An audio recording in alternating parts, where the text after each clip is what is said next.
Good evening, everybody.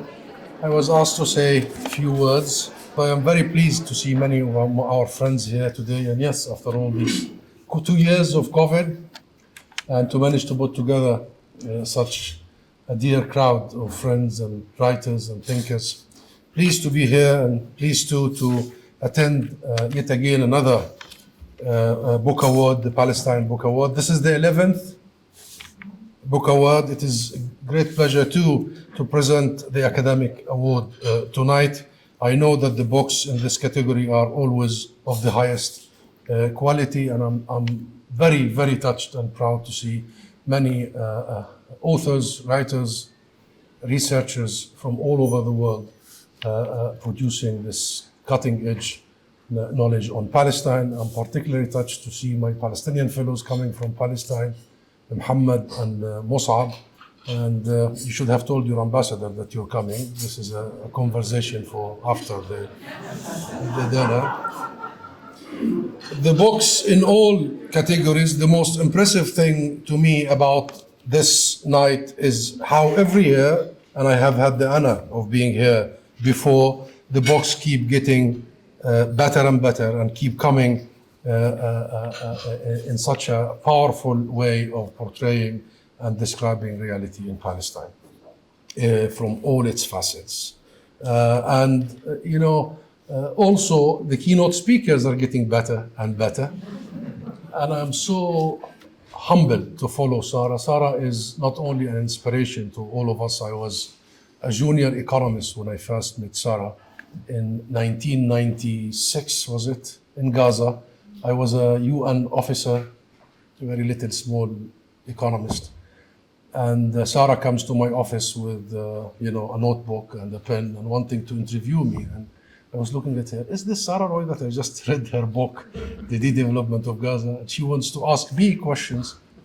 But since then, Sarah has become a close friend, a mentor and a sister. And I have become part of her family, Jay and Jess. I wish Jess was with us. I have to say I applied for and got granted refugeeship in their home in Boston. I came from a refugee camp in Gaza, so I know how to seek refugeeship. And I spent a couple of years in Boston with Sarah and her family and with many other colleagues at the Harvard University. I'm pleased, Dr. Dawood, that you brought this family, and I consider them to be my family, together with all the friends around this table. This is very important. We, the Palestinian people, are engaged in existential struggles. You all know it, especially those who write and research our issue. Make no mistake, my friends, those who would deny us our rights understand fully well that to be successful, they need to erase the Palestinian story. It's all about the story, it's about the narrative. Our history, our books, our research.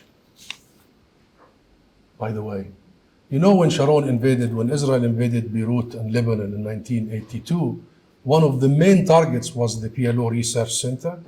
So the research is a key component of who we are and a key component of the other side's oppression. The research, the history, and our very, very identity. So this is what is at stake, my friends. It has always been what is at stake, because our cause is our history and identity, our connection to our land. It is who we are. It is our cause. It inspires millions, partly, and it's a main part because of you and the many like you. Because our cause was not just about a political platform, but it was also about the thousands of inspiring writers, Palestinians and global, Edward Said, Ibrahim Abu Lughod, Mahmoud Darwish, name few. Those are integral part of who we are today. All the way to you and those who will win tonight. Make no mistake, my friends, that this is also why these awards and the efforts they recognize are so significant, very significant. Because it is partly through argument, through research, through reason. And I see Dr. Masalha here, we're very proud of him and his reason. Through reason and through art that we preserve our narrative, our story, who we are, our identity. We tell our story and we bring it to a wider audience. That is you. That is your work. This is how we struggle. This is how we respond to those who would erase us. And this is how we withstood. This is how we sustained. This is how we survived. Your battle is not the least of battles. It's in the forefront of all battles. We do it with a pen, with your pen. Our stories are powerful and are being heard very loud, being heard, being read, and being taught worldwide. Palestine study centers now all over the world, including in the UK, depends on your work. So thank you. All of you, you are a crucial part of who we are, of our struggle that must take many forms. And this side of our struggle, your form, is only getting more important, more impactful, more influential. We saw the recent elections in Israel, we all did. And while those here will not be surprised, none of you will be surprised at the drift of the Israeli society towards supremacists, vulgar nationalism, ultralight.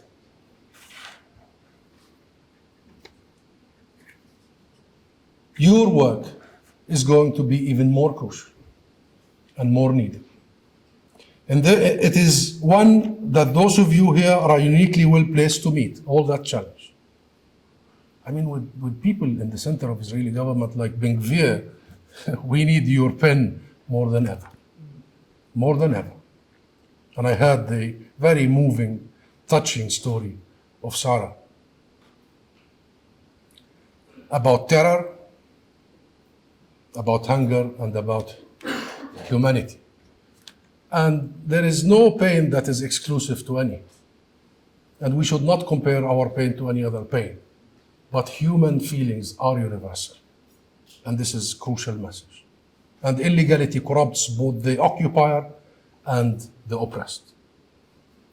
And I would like to finalize here by saying this.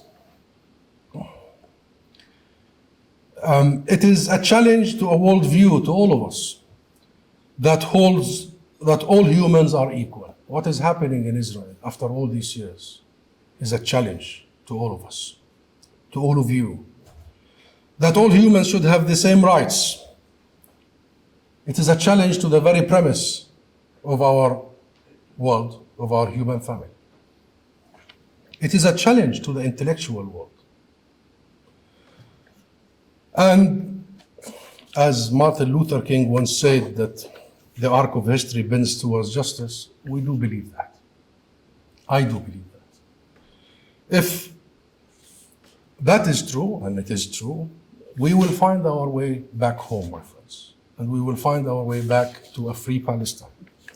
And a crucial part of this journey will be you, will be our narrative, our story.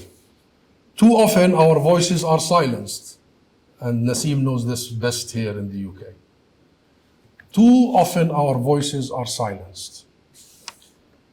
Every time we respond with another book, more books, more of you, more authors, more youngsters. I just met one of them from Gaza, and I just bought your book, Al Hayek. I will read it tonight.